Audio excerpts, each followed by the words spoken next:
Kini ang Atraka Balita 943. Ngayon karon ang pagdugang sa aktibong kaso COVID-19 sa lawigan sa Negros Oriental apan sa lungsod sa Bindoy ang mikunod na kini sumala pa ni board member Balin Tititingya sa unang distrito ng lawigan sa Negros Oriental.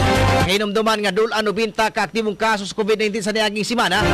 Ug adunay pipila ka mga natala nga namatay ilabi na sa barangay Nalundan, Bindoy nga may kalambigitan ang virus o ang sakit nga COVID-19. Sa pagkaron ang lungsod sa Bindoy ang maba na kini sa kaso COVID-19 sumala pa ni alkalde sa maong lungsod o karon board member sa unang district.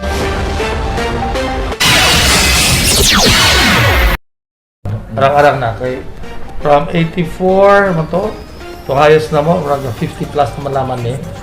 I hope the next report will be a little bit lower. Sa kaysa Nalundan, kumusta? Para hinahinay na ang kwan.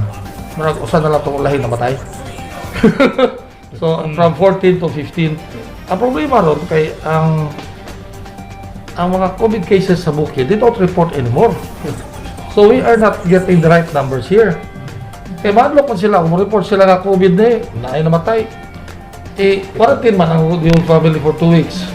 Kaya kabalo biya mo RT-PCR doon, kaya biya kayo mo ikawas na itong results. So they don't want to report po na ang problema. Ang mga gulang may kadaghanan na matay, wala po yung vaccine. Sa iyon po, dahil po ila sa Barangay Tambo, walang hapit po sila ga lockdown, hasta nabilog. So practically, I think we have to do something about this. Let's be serious about this. Kini ang Atraka Balita 943. Si board member Balin Tititingyap sa unang distrito lalawigan sa Negros Oriental.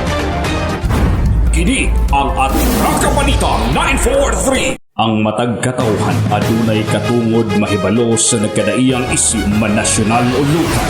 Balita nga importanteng masayran ni Juan de la Cruz. Prinsipyo, katungod o baruganang tintugan. Kini ang Atraka Balita 943. Atraka Balita 943.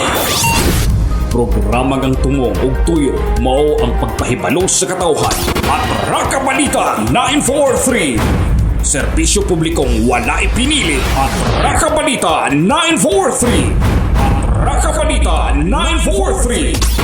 Sa inyong mga radyo, Lunes hangtod Biyernes, alas 6:30 hangtod alas 8 sa bunta diri lamang sa pinakapatas nga sibiyahan 94.3 City Light FM.